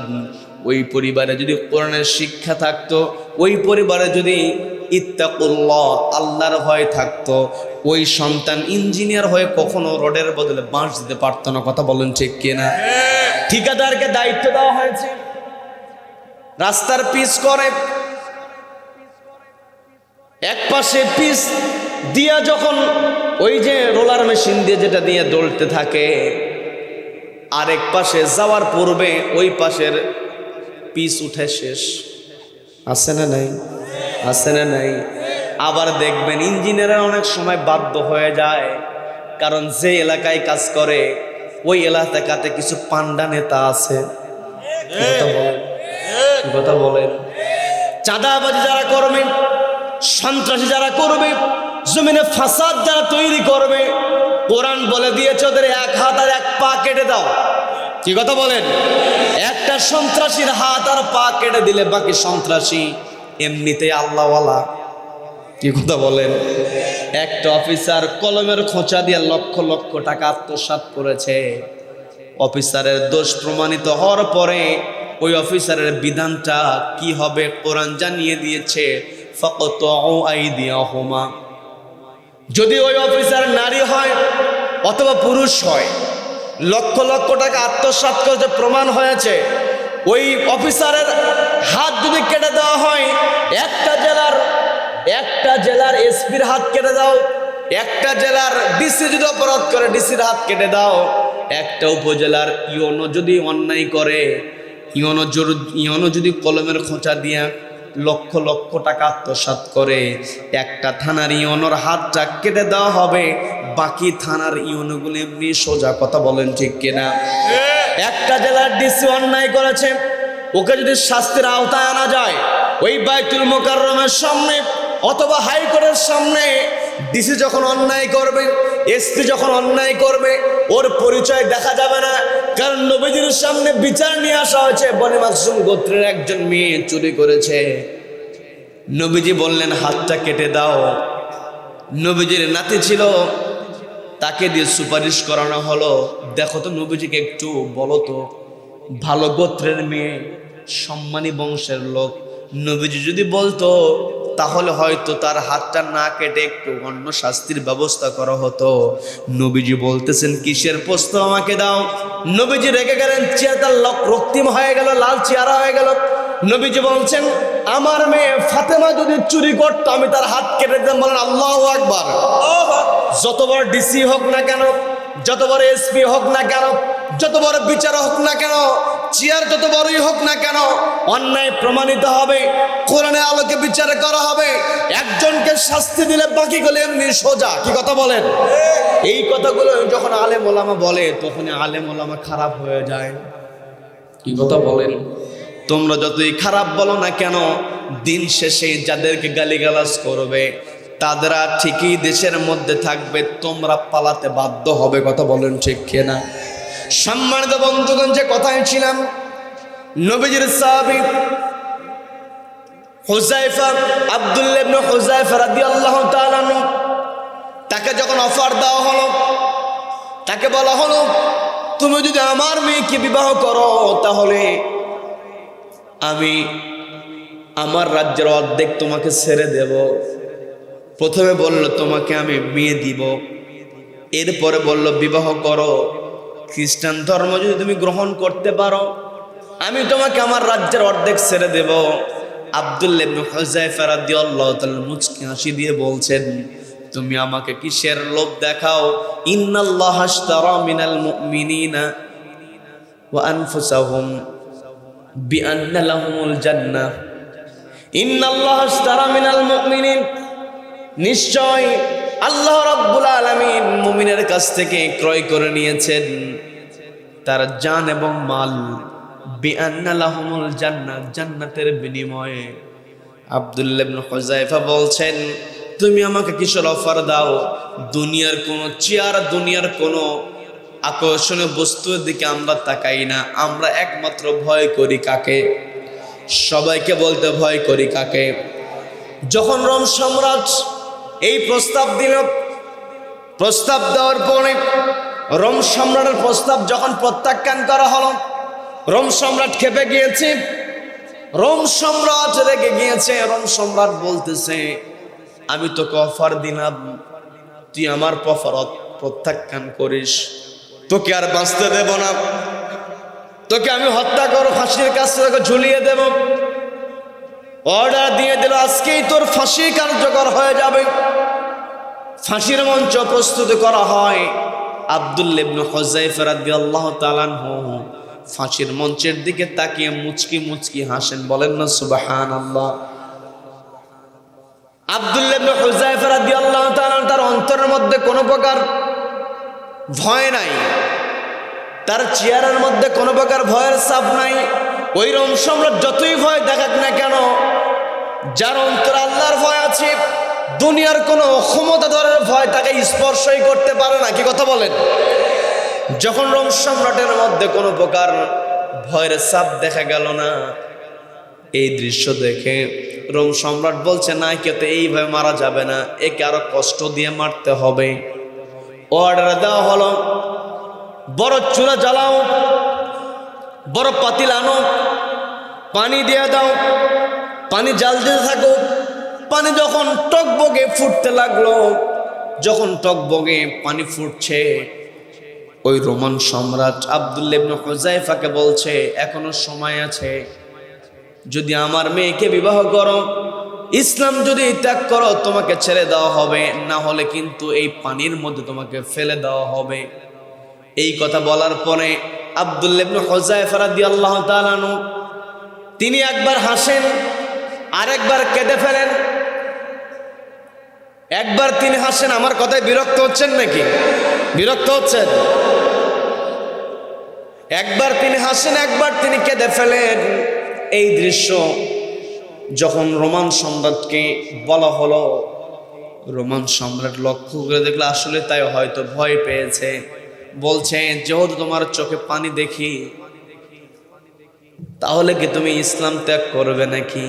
তিনি তখন একটু রেগে গেলেন, চড়াও হলেন। তিনি যখন রেগে গেলেন, চড়াও হলেন, পাশে থেকে আরেকজন মুসলমান বন্দীকে টান দিয়ে ওই পানির মধ্যে ছেড়ে দেওয়া হলো। একটাবার একটু ভাবনা, একবার একটু আমার আপনার চিন্তা করা উচিত, একজন জীবন্ত মানুষকে ফুটন্ত পানির মধ্যে ছেড়ে দেওয়া হয়েছে। আমি কি বানিয়ে বলছি নাকি? বানিয়ে বলছি। ফেরাউন কিন্তু ওই ফেরাউনের যে চাকরানি ছিল, তার মেয়েকে কিন্তু, তার যে সন্তান ছিল, তাকেও কিন্তু উত্তপ্ত তেলের মধ্যে ছেড়ে দিয়েছিল।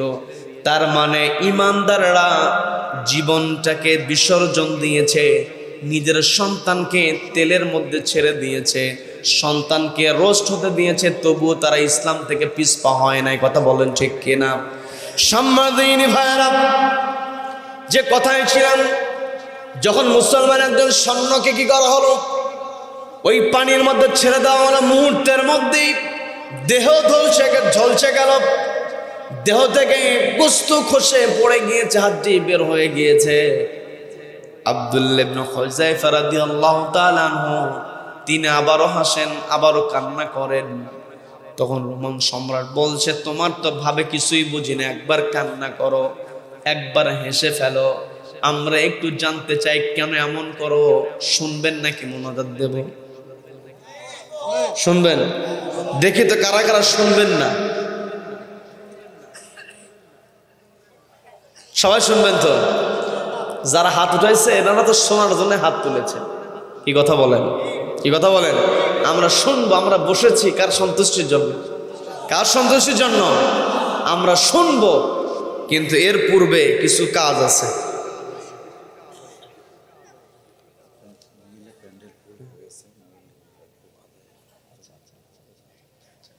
আচ্ছা শুনবেন। এই তো যখন আব্দুল্লাহ ইবনে হুযায়ফা রাদিয়াল্লাহু তাআলা তাকে বলা হলো তুমি একবার কান্না করো, একবার তুমি হেসে ফেলো, এর কারণটা কি? এই কথা বলার পর আব্দুল্লাহ ইবনে হুযায়ফা বলছেন, তুমি যখন আমার চোখের সামনে আমার দিনী ভাইকে পানির মধ্যে ফেলে দিয়েছো, তো দেখলাম তুমি তাকে পানির মধ্যে ফেলে দিয়েছো, কিন্তু আল্লাহ তাকে জান্নাতের সুঘ্রাণ দিয়ে দিয়েছেন। বলেন না সুবহানাল্লাহ। তোমার কাছে মনে হতে পারে ঝলসানো দেহ, কিন্তু তার দেহটা চলে, তার যেই রুহুটা চলে গিয়েছে আইল্লিনে। বলেন আল্লাহু আকবার, বলেন আল্লাহু আকবার। আল্লাহ তাকে ওয়েলকাম জানিয়েছেন, ফেরেশতারা তাকে অভ্যর্থনা জানিয়েছে। আমি চিন্তা করে দেখলাম আমার জীবন তো একটা, আমাকেও যদি এইভাবে মেরে ফেলে আমি তো একবার মারা যাব, কিন্তু আমার মনের মধ্যে একটা চাওয়া চলে এসেছে, আমাকে যদি শত শতবার জীবন দেওয়া হতো আমি শত শতবারই আল্লাহর উপরে তাওয়াক্কুল করে জীবন দিয়ে দিতাম, কিন্তু আল্লাহকে ছাড়া দুনিয়ার কাউকে ভয় করতাম না। বলেন আল্লাহু আকবার। যখন এই ব্যাখ্যা দিয়ে দিল, এই ব্যাখ্যা দেওয়ার পরে রোমান সম্রাট ওর মনের মধ্যে একটা আমূল পরিবর্তন হয়ে গেল। সে চিন্তা করল এত দৃঢ় মানুষ কেমন করে হতে পারে?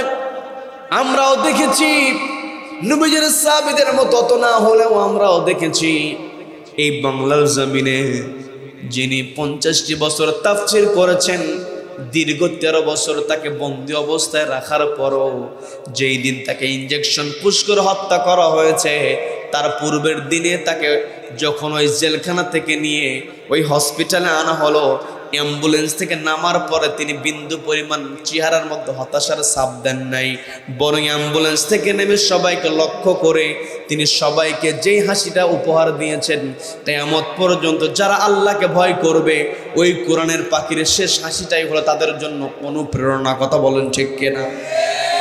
কোরআনের পাখিকে এত নির্যাতন তারা করেছে, বিন্দু পরিমাণ টলাতে পারে নাই। কি কথা বলেন? কি কথা বলেন? তার মানে এই পৃথিবীতে যারা আল্লাহকে ভয় করবে, আল্লাহ বলছেন ইয়া আইয়ুহাল্লাযীনা আমানুত্তাকুল্লাহ, ওই যারা ঈমান আনয়ন করেছো, শুধুমাত্র তোমরা আমি আল্লাহ আমাকে ভয় করো, দুনিয়ার কোন জালিমের জুলুম তোমাকে থামাতে পারবে না। কি কথা বলেন? আমরা দেখেছি এই বাংলার জমিনে ফাঁসির মঞ্চে আসামিকে নিয়ে যাওয়া হচ্ছে, জেলারদের চাইতে ফাঁসির মঞ্চে আসামি দ্রুত এগিয়ে হেঁটে যায়। আবার বলা হচ্ছে স্যার আপনার আর 3 ঘন্টা পরে ফাঁসি দেওয়া হবে, আপনি প্রস্তুতি নিয়ে নেন। তিনি বলছেন 3 ঘন্টার সময় তো অনেক, আমি 2 ঘন্টা ঘুমাবো। বলেন আল্লাহু আকবার। তারপর 3 ঘন্টা পরে মেরে ফেলা হবে, হত্যা করা হবে। কিন্তু দুনিয়ার কোনো ফাঁসির রশিকে তারা ভয় পান নাই, যার কারণে মৃত্যুর পূর্বেও ঘুমানোর প্রস্তুতি তারা নিয়েছেন। বলেন না সুবহানাল্লাহ, বলেন সুবহানাল্লাহ। সেই মুসলিম জাতি আজকে আল্লাহর উপরে ভরসা করতে পারে না বোধহয়। কোরআনের বিধানের কথা বললেও আমার দেশেও কিছু বুদ্ধিজীবী আছে, দেশে যদি কোরআন বাস্তবায়িত হয় আমেরিকা সম্পর্ক রাখবে না, চীন ভালো সম্পর্ক রাখবে না, রাশিয়া ভালো সম্পর্ক রাখবে না, আমরা চলবো কেমনে? কাজেই এত কোরআন হাদিস বলার দরকার নাই, যতটুকু না বললেই না ততটুকু বলো, এমন কথা বলার বুদ্ধিজীবী আছে না নাই? আছে না নাই? কিন্তু আল্লাহ রাব্বুল আলামিন বলছেন ওয়ালাউ আন্না আহলাল কুরা আমানু ওয়াত্তাকাউ লাফাতাহনা আলাইহিম বারাকাতিম মিনাস সামাই ওয়াল আরদ আরদ, বলেন আল্লাহু আকবার। আল্লাহ বলছেন ওয়ালাউ আন্না আহলাল কুরা, জনপদের লোকেরা যদি আমানু, আমার উপর ঈমান আনে, ওয়াত্তাকাও, এবং আমাকে ভয় করে, লাফাতাহনা, অবশ্য আমি খুলে দেই, বারাকাতিম মিনাস সামাই ওয়াল আরদ, আসমান এবং জমিনের যত বরকতের দরজাগুলো আছে, বলেন না সুবহানাল্লাহ।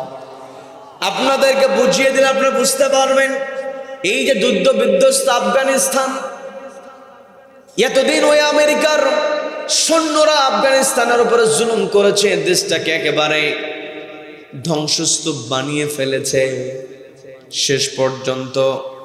শেষ পর্যন্ত ওই আফগানিস্তান ছেড়ে আমেরিকার সৈন্যদের কিন্তু পালাতে বাধ্য হতে হয়েছে, কথা বলেন ঠিক কিনা? এই যে আফগানিস্তান, আজকে সেখানে কোরআন আছে না নাই? এই যে 2-3 বছরের ব্যবধানে তারা এমন পরিবর্তন দেখিয়েছে, গোটা দুনিয়ার মানুষ তাক লাগিয়ে আছে। মাত্র অল্প কয়েকদিনের ব্যবধানে তাদের অর্থনৈতিক সূচক দিন দিন বেড়েই চলছে, বলেন আল্লাহু আকবার। তার মানে এই পৃথিবীতে আমি আপনি যদি আল্লাহর উপর ভরসা করতে পারি, আল্লাহ কোনো না কোনোভাবে আমার আপনার জন্য বরকতের দরজা অবশ্যই খুলে দেন। কি কথা বলেন? এই যে আপনাদের দুপচাচি আর গুনাহার যে একটা ইউনিয়ন আছে, সেখানে নূর মোহাম্মদ ভাই, আমি বিস্তারিত ঘটনা বলবো না, শুধু একটা কথা বলি, তাকে এমন পরিস্থিতিতে ফেলে দেওয়া হয়েছিল, একেবারে তাকে ক্রস ফায়ারে দেবে, একেবারে চূড়ান্ত সিদ্ধান্ত। সর্বশেষ তাকে সুন্দর খাবার দিয়ে দেওয়া হয়েছে, অর্থাৎ সর্বশেষ তার সঙ্গে একটু ভালো আচরণ করেছে, একটু পরতে মেরেই ফেলবে। কিন্তু হঠাৎ করে তার চোখের সামনে এমন একটা কনস্টেবল হাজির হয়েছে, যার বাড়িও গুনাহারে, বলেন আল্লাহু আকবার। একটা আসামি, যে জেলার মানুষ, তার কাছে কখনো কিন্তু পুলিশের কর্মকর্তা হোক আর কনস্টেবল হোক, এলাকার মানুষের সঙ্গে কিন্তু এলাকার মানুষের কোনোভাবে মিলানোর ব্যবস্থা কিন্তু আইনের মধ্যে নাই। কি কথা বলেন? যেখানে একেবারে চূড়ান্ত ক্রস ফায়ারে দিয়ে দেওয়া হবে আসামি যে ইউনিয়নের, সেখানে কনস্টেবল, সেখানে সেই ইউনিয়নের। আমি কয়েকদিন আগে তার পোস্টটা লক্ষ্য করছিলাম, আর এই আয়াত নিয়ে আমি তখন ওই কয়েকদিন ভাবতেছিলাম কোন দৃষ্টান্ত, লাফাতাহনা আলাইহিম বারাকাতিম মিনাস সামাই ওয়াল আরদ, এই বরকতের দরজা যা আল্লাহ খুলে দেন, এটাতে কোন দৃষ্টান্ত দেওয়া যায়। ওই রকম সময় তার পোস্ট আমার চোখের সামনে পড়ে গেল। আমি দেখলাম তার ঘটনা শুনে আমি বুঝলাম, এই যে গুনাহারের যে নূর মোহাম্মদ ভাই, তার কাছে যে ওই কনস্টেবলকে পাঠিয়ে দেওয়া হয়েছে, এটা আল্লাহর বরকত ছাড়া কোনো কিছুই না। কথা বলেন ঠিক কিনা? এই কথা আমি আপনাদের কাছে এই জন্য বললাম, আপনারা যাচাই করতে পারবেন, একটু হলে জানতে পারবেন। তার মানে যত কঠিন পরিস্থিতি হোক না কেন, আল্লাহ যদি কাউকে বরকত দিতে চায়, দুনিয়ার কেউ তাকে থামাতে পারে না। কি কথা বলেন? এই জন্য আমার আপনার দায়িত্ব হলো আল্লাহর উপর ভরসা রাখা, আল্লাহকে ভয় করা।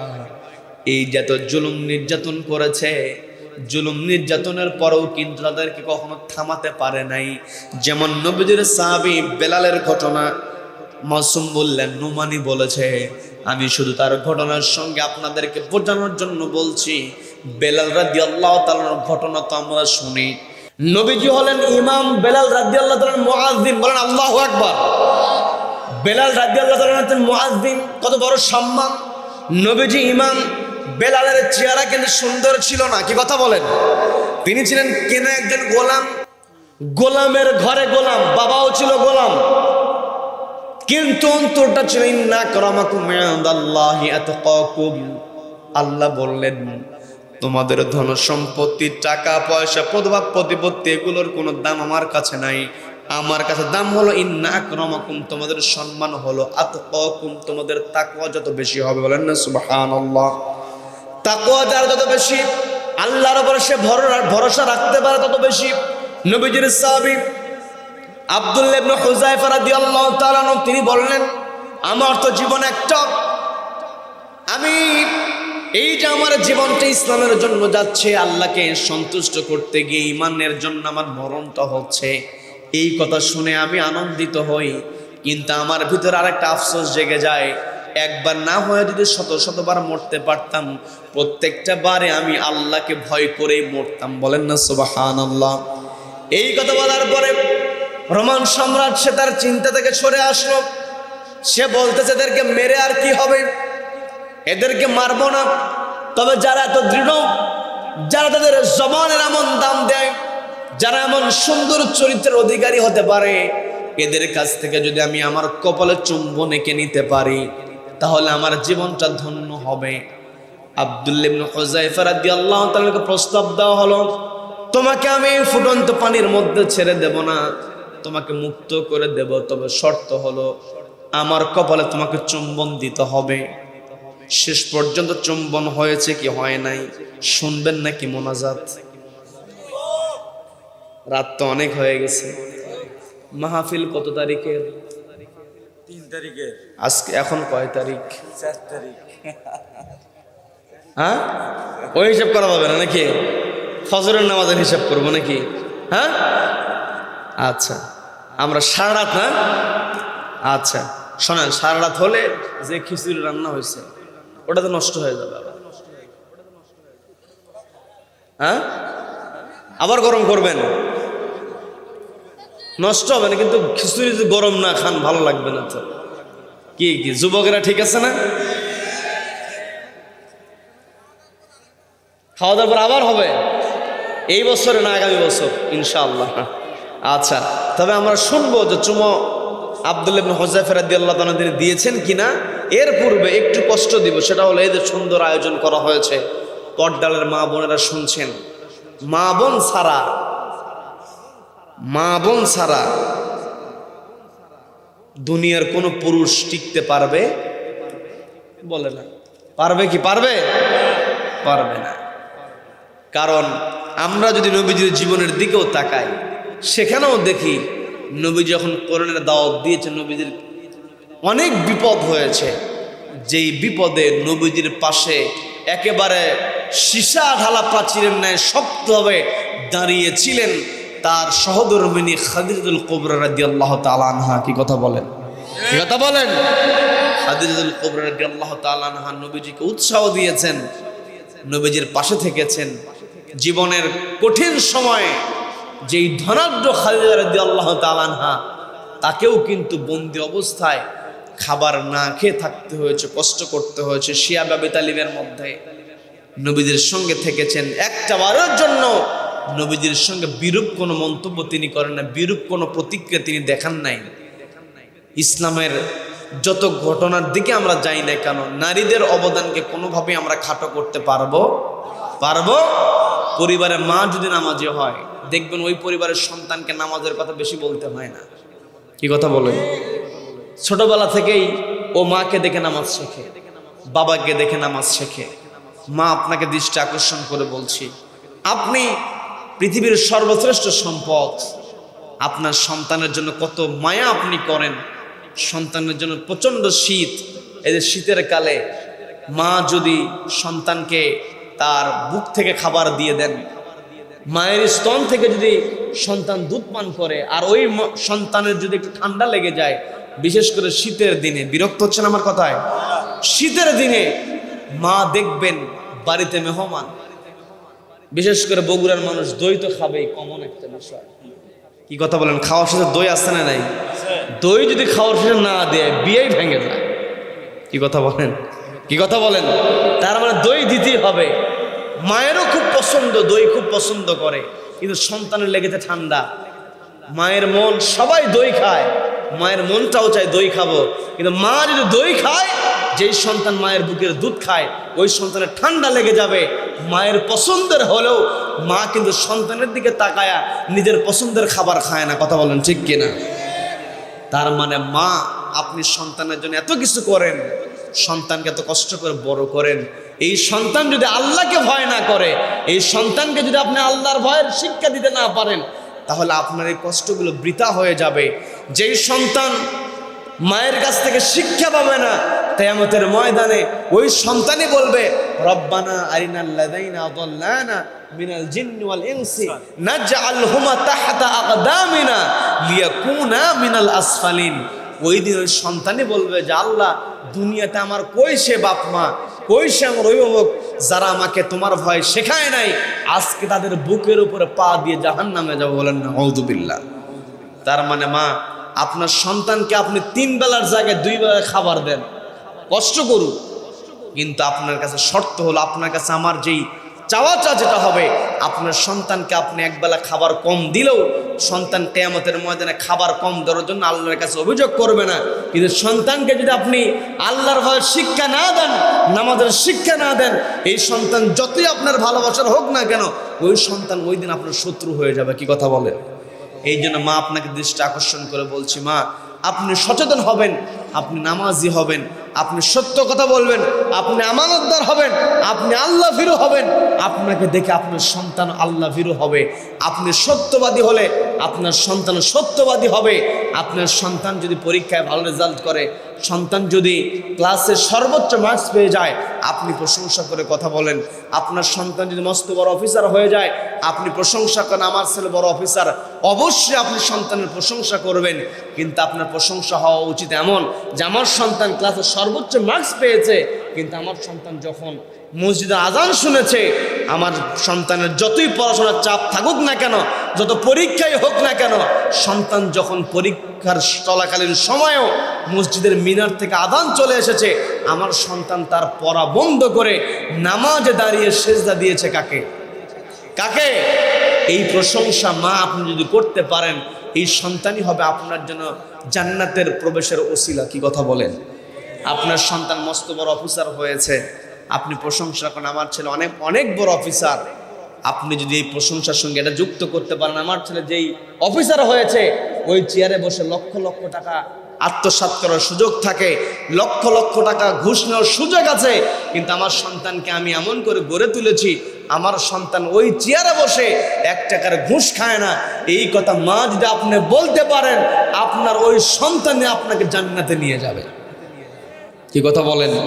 এই জন্য মা, আপনার সন্তানের ব্যাপারে আপনাকে সচেতন হতে হবে। মা আপনি সচেতন, যেই পরিবারে দেখবেন মারা সচেতন হয়, ওই পরিবারের সন্তানরা প্রতিষ্ঠিত হয়ে যায়। কি কথা বলেন? এই জন্য মা আপনাকে দৃষ্টি আকর্ষণ করে বলছি, আপনি আজকে মাহফিলে যেখানেই যায় সেখানে মা বোনদের উপস্থিতি বেশি, এটা ভালো লক্ষণ। বলি আলহামদুলিল্লাহ, বলি আলহামদুলিল্লাহ। কারণ সমাজের পরিবর্তন আনতে হলে মায়েদের এগিয়ে আসতে হবে, মায়েদেরকে প্রতিবাদী হতে হবে, পরিবারে ন্যায় প্রতিষ্ঠার জন্য মাকে এগিয়ে আসতে হবে। আমার পর্দালের মা বোনদেরকে আল্লাহ কবুল করেন, বলে না আমিন, বলে না আমিন। সম্মানিত দিনী ভাইরা, রোমান সম্রাট বলছে, আমার কপালে তুমি যদি চুমু দাও তাহলে তোমাকে ছেড়ে দেব। এই ঘটনার দিকে যাব, তার পূর্বে মাদ্রাসার, এটা মাদ্রাসায় তো না, এই মাদ্রাসার উন্নতি কল্পে কিছু আদায়ের দরকার। এখানে স্লিপ দেওয়া হয়েছে, আপনারা বিরক্ত হবেন? বিরক্ত হবেন? কিছু আদায়ের দরকার আছে না নাই? প্রত্যেক বছর এত সুন্দর মাহফিল হোক, এটা আমরা চাই কি চাই না?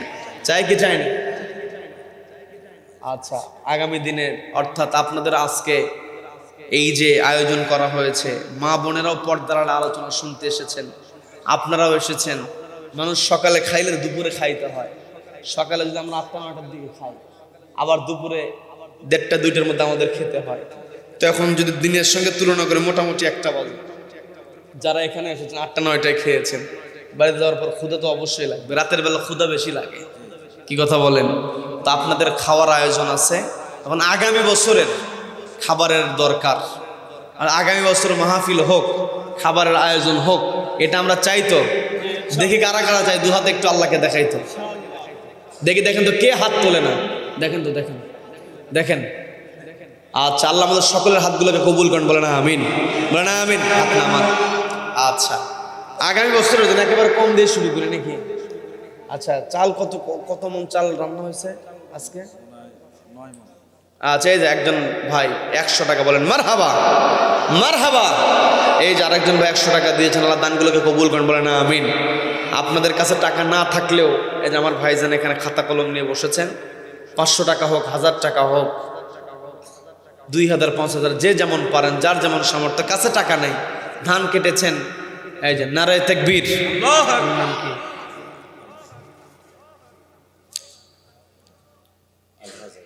আচ্ছা, আলহাজ মোহাম্মদ আজহার আলী, পূর্ব আলোহালি, 1000 টাকা। বলেন মারহাবা, বলেন মারহাবা।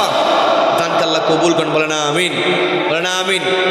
আচ্ছা, আমার মুরব্বী, আচ্ছা মুরব্বী সভাপতি, আজকের মাহফিলের যিনি সভাপতি, বিশিষ্ট চাল ব্যবসায়ী, 1000 টাকা হাতে দিন। এটা তো আমি হয়নি, এই জন্য তো আপনাদের কাছে ছেড়ে দিলাম। আমার কাছে গ্রহণ হয় নাই, তো এখন আপনারা যদি মেনে নেন আমার কোনো আপত্তি নাই।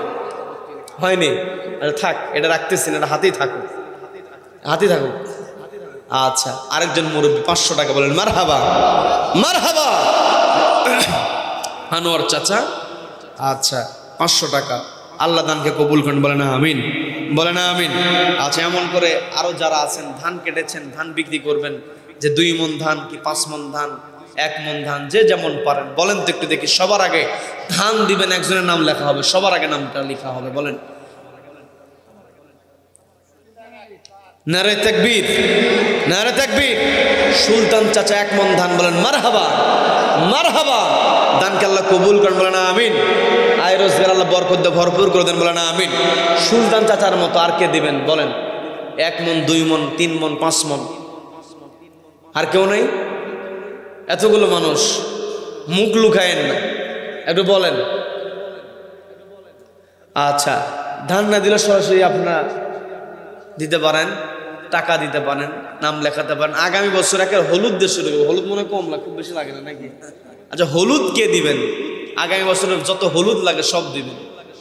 আচ্ছা, নারায়ে তাকবীর, নারায়ে তাকবীর। কি নাম লেখেন? জাহিদুল ভাই, তিনি যত হলুদ লাগে উনি দিবেন। এরপরে আমরা যাব লবণ। লবণ কতটুকু লাগবে? কম দিয়ে শুরু করি। আর লবণ হয়ে গেছে আগামী বছরের। লবণ দিবেন কেউ? এইরকম সুযোগ কেউ হাতছাড়া? মুরব্বী, কি নাম মুরব্বীর দেখেন তো? একে পুরো লবণ দিতে হবে।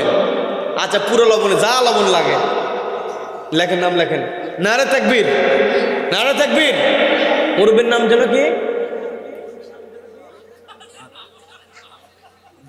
আচ্ছা, আবু আক্কাস লেখেন, আবু আক্কাস।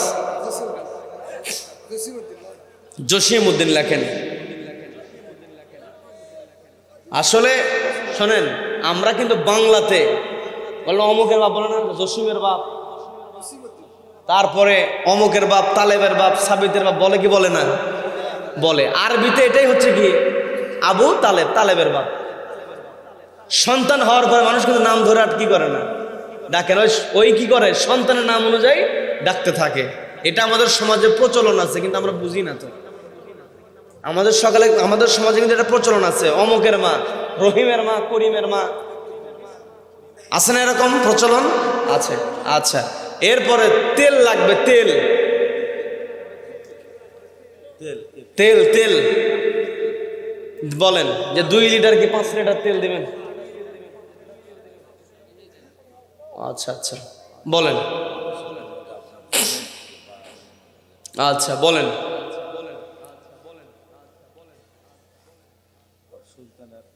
আচ্ছা, সুলতান ভাই 1 মণ ধান, উনি ওটা মাদ্রাসার জন্য 1 মণ ধান দিবে। আচ্ছা, আচ্ছা, আচ্ছা, আচ্ছা, ওইদিকে আমরা যাব। আবার নুরানি মাদ্রাসা, এই পৃথিবী ছেড়ে আমাদের সকলকে চলেই যেতে হবে। আলোচনা শুরুই করেছিলাম এই পয়েন্ট দিয়া। সম্পদ যা আছে এখন নিঃশ্বাস বন্ধ হোক, একেবারে যারা উত্তরসূরি আছে সঙ্গে সঙ্গে মালিক। কি কথা বলেন? এখনই চোখ বন্ধ করার সঙ্গে সঙ্গে যারা উত্তরসূরি হবে মালিক হয়ে যাবে, ওয়ারিশ যারা হবে সঙ্গে সঙ্গে মালিক হয়ে যাবে। কাজে আপনার আমার মালিকানা থাকা অবস্থায় মাদ্রাসায় দিয়ে যাবেন। নুরানি মাদ্রাসার কনস্ট্রাকশন আপনি আপনার সামর্থ্য অনুযায়ী 1 ব্যাগ সিমেন্ট দিলেন, আপনি দুনিয়াতে থাকবো না, কিন্তু ওই বিল্ডিং যতদিন থাকবে, সিমেন্টের ব্যবহার যতদিন থাকবে, আমি দুনিয়াতে থাকবো না, কবরে থাকবো। কিন্তু আমল নামে সব দেবেন কে? সবাইকে বলতে হবে কে সব দেবেন? এই জন্য মাদ্রাসার জন্য সিমেন্ট দিবেন, মাদ্রাসার জন্য টাকা দিবেন, মাদ্রাসার জন্য ধান দিবেন। আমরা ফাঁক দিয়ে আগামী বছরের যে তাবারক শেরের দিকে যাব, তো মাদ্রাসার উন্নয়ন এই দিকে আমাদেরকে তাকাতে হবে। সিমেন্ট দিবেন কি বলেন তো দেখি? সিমেন্ট দিব আমি, বলেন। কেউ নাই?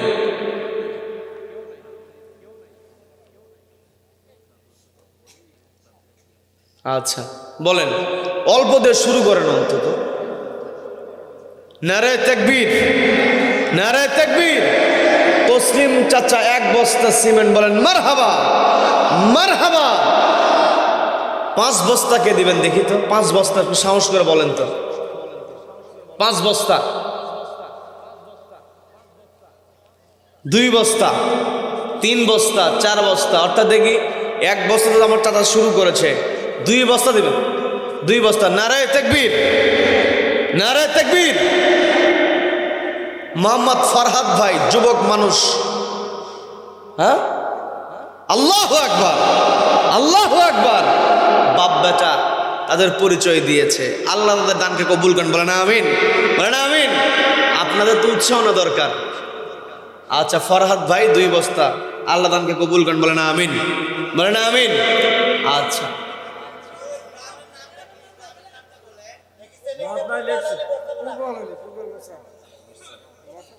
আচ্ছা মোর্চা পাড়া। আচ্ছা এরপরে বলেন, এক পরিবার থেকে আসলো, বলেন তো দেখি, এদিকে বলেন তো। 1 বস্তা, 2 বস্তা, 3 বস্তা, 5 বস্তা, বলেন তো দেখি, বলেন। পাওয়া যায় না, হ্যাঁ? আচ্ছা দেখি বলেন তো, মার সামনে থেকে একটু বলেন তো, বলেন। এই মাদ্রাসায় থেকে যাবে, আমি আপনি থাকবো না, সম্পত্তি সাথে যাবে না। দুনিয়াতে যেদিন এসেছি কোনো কিছু নিয়ে আসতে পারি নাই, পোশাকও ছিল না। কি কথা বলেন? পৃথিবী ছেড়ে চলে যাব, ওই সময় যেই পোশাক আমি আপনি পরবো, সে পোশাকে নিয়ে যাওয়ার কোনো উপায় আছে? কোনো পকেট থাকবে? পকেট তো দূরের কথা, সেলাই থাকবে না। তার মানে একটু চোখ বন্ধ করে একটু চিন্তা করেন, দোটানায় থাকার দরকার, যে বলবো কি বলবো না, দ্বিধাহীন চিত্তে বলেন